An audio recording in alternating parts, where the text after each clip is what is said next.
Okay, this video is going to show you 3 examples of how to solve the simplest kind of equilibrium problems. So the first thing we want to do is we want to have the balanced equation, which we do up here at the top, and I'm going to rewrite it below because I want to change some colors to help you see things better. So this is going to be our R, which stands for reaction. And we have 2 moles of sulfur dioxide. We have 1 mole of oxygen, and that's in equilibrium with 2 moles of sulfur trioxide. And I'm not putting the state symbols there just so we can just focus on what we're doing, but they're up here in this reaction at the top, so they're all gases. The next thing we want to do is we want to set up our initial change final table. So initial, I'm going to skip a line in case I have to do some math. Change, and instead of final, we're going to do equilibrium. So this should look really similar to what we did with limiting reactants. So our table is set up. Now what we want to do is we want to substitute the information given. So if I read the problem, it tells me I've got initial pressures. It tells me what I have of sulfur dioxide. So I'm going to put this here. So 0.55 atmospheres. It tells us what we have for oxygen, 0.79 atmospheres. It tells us it's in a closed container at 53. Then it says after allowing the system to come to equilibrium, the pressure of SO3 is 0.925 atmospheres. This is at equilibrium. So that means we're going to do our equilibrium line. We're looking at SO3, so this is 0.925 atmospheres. And it wants to know equilibrium pressures and calculate Kp. So we know the equilibrium pressure for sulfur trioxide. We don't know how much we had to start, so that's 0. Because there's no sulfur trioxide to start, the reaction is going to shift toward sulfur trioxide. And if you think about what we did with the limiting reactant problems earlier this year, we took our initial line, applied our change to determine our final line. We're doing the same thing here. We take our initial line, apply our change to get our equilibrium line. So if our equilibrium pressure is 0.925, that means that this had to go up by 0.925 atmospheres. And looking at this, I can tell I have already screwed something up, so I'm going to fix it. Let's make this 1.55 atmospheres. I'll go back and I'll fix that later. Okay, so now what we want to do is we want to figure out what our change would be for our reactants. So we know the opposite side of the fence. If this side, the product side, went up, we know the reactant side is going to go down. So both of these will be negative. I want to look at my coefficients in the balanced equation. So whatever sulfur trioxide changes by, sulfur dioxide is going to change by. So sulfur trioxide went up by 0.925. Sulfur dioxide is going to go down by 0.925. And so now you probably know why I went back and I changed that, because I knew we were going to get a negative number and I didn't want that. Oxygen, because it has a coefficient of 1, is going to change by half of what we have for our sulfur dioxide or our sulfur trioxide. So I'm going to take 0.925, I'm going to divide it by 2, and I get 0.4625. I'm not worrying about significant figures right now. Okay, so now what I want to do is I want to determine what are my equilibrium pressures. So I am going to take 0.79 and I'm going to subtract 0.4625, and we get whoops, I don't want green, I want brown, 0.32. I want to pay attention to significant figures. These all have 2, so my answer should have 2, but it's 0.3275. I think I'm going to just do 0.328 right now. We'll worry about this in a minute. Here, I want to do 1.55 minus 0.925, and I will get 0.625. These are all atmospheres. Sorry, that color doesn't match the other one. So in terms of our equilibrium pressures, we've determined all 3.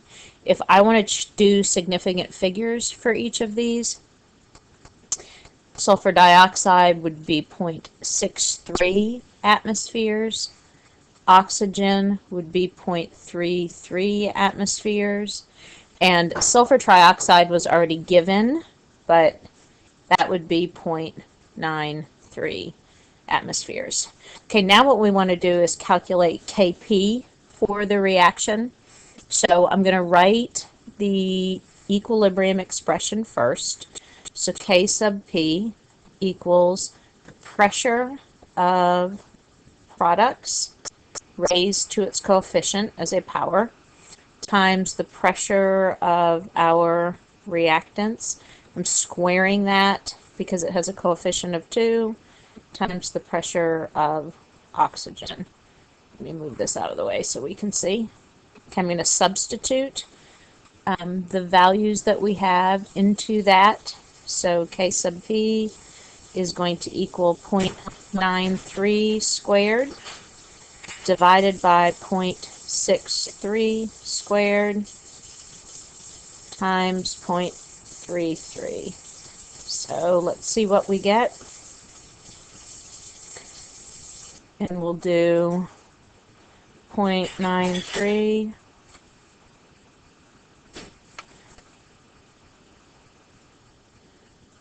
squared divided by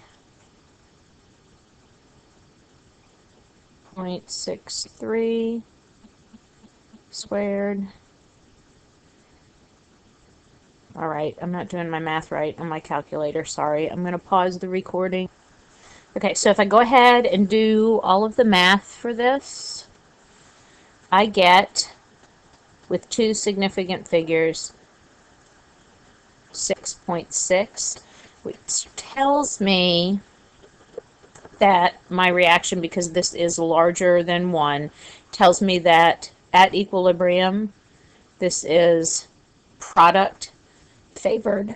So even though the rate of the forward reaction is equal to the rate of the reverse reaction, I'm heavy on the product side.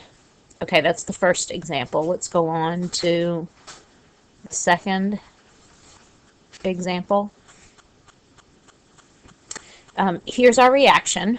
So this is going to be my R for reaction. I'm going to have an initial line. I'm going to draw my fence. And I'm going to plug in what I know. Now, as I read, I've got a 1-liter flask. So I know in terms of concentrations, I'm just dividing by 1. So if I look, I've got 0.928 moles of PCl3, so let's make that purple. So 0.928, this is moles. I have to change color, let's make PCl5 blue. So 0.00870 moles of PCl5. I'm going to make chlorine green. I have nothing initially if I read my reaction, because it doesn't give me, just initially it gives me PCl3 and PCl5. After the system reached equilibrium, I have 0.002 moles of chlorine. So what I'm going to do is do my change and my equilibrium. I'm going to go ahead and put in my equilibrium line, 0.0020 moles of chlorine. excuse me. And then I want to go back and I want to see, how did this change? So chlorine went up by 0.0020 moles. So anything that has a molar coefficient of 1 is going to change by that same value. PCl3 is a product, so it's going to go up as well. Same value. PCl5 is a reactant, so it's going down by that value. So now what we want to do is we want to determine what our equilibrium concentrations are. So PCl5 will be 0.00670 moles. Now remember, we're dividing that by 1 liter, so it's staying the same thing. This one is increasing by 0.002, so PCl3 will be 0.300 moles per liter. Chlorine was already given to us. That's per liter. Now, if this were 2, I would be dividing each of these by 2. So I have now determined the equilibrium concentration of all of the species, and now I need to calculate Kc. So what I'm going to do here is I'm going to write my expression first. K sub C, equilibrium constant for concentrations. It's the concentration of chlorine times the concentration of phosphorus trichloride divided by the concentration of phosphorus pentachloride, coefficients of 1, so all their powers are 1. I'm going to substitute, so taking 0.002 for chlorine, taking 0.300 for PCl3, and 0.00670 for PCl5. I guess you knew that's where all of those came from. And then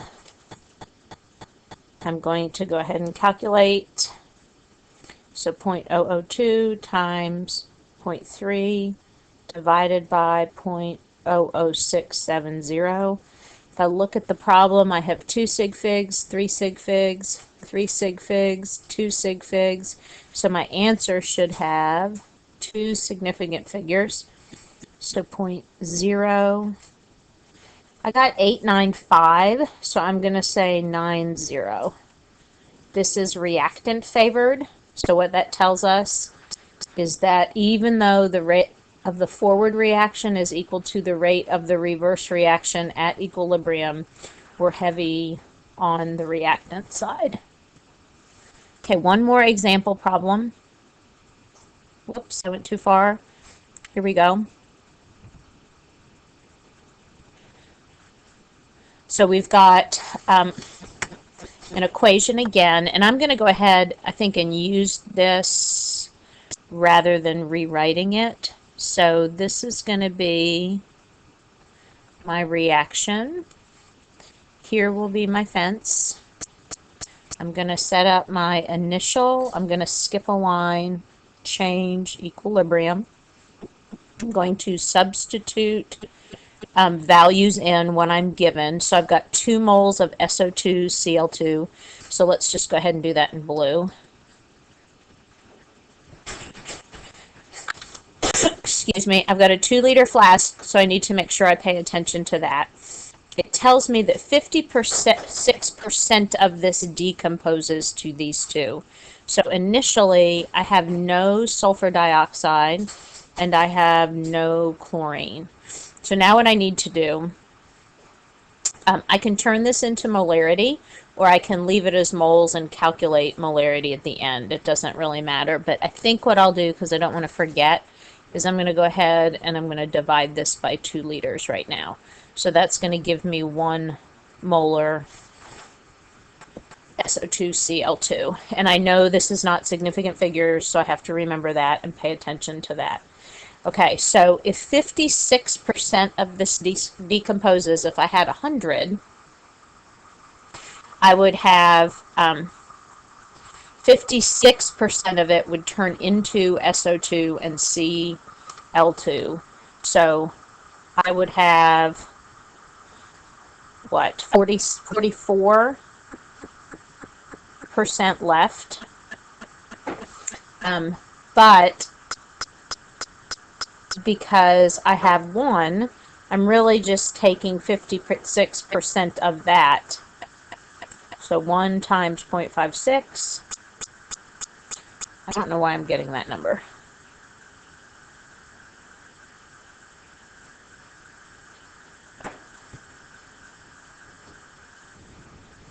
Okay, so if I take 1 times 0.56, I get 0.3136. So it tells me that that's how much of my SO2Cl2 has decomposed.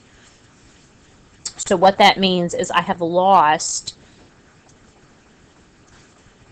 that much SO2Cl2. So if I do 1 minus, well, let's do change first. Okay, so if I look at the other side of the equation, all of my coefficients are 1. So that tells me that SO2 is going to go up by that same amount.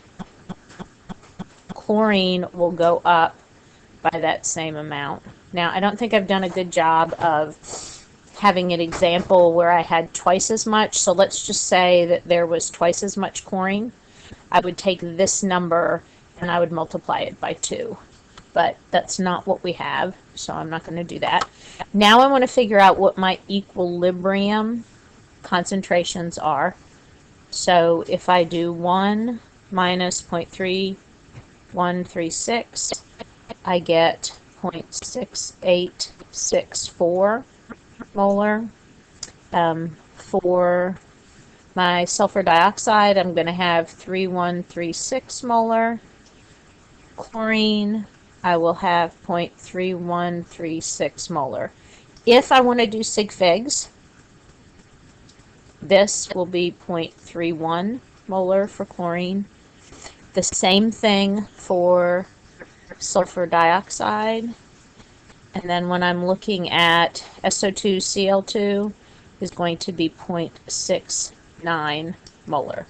Okay, last thing we're going to do is calculate K sub C. So I'm going to write the expression first. So that will be concentration of SO2 times concentration of chlorine divided by concentration of SO2Cl2. Okay, I want to substitute. My SO2 is purple, so that is 0.3.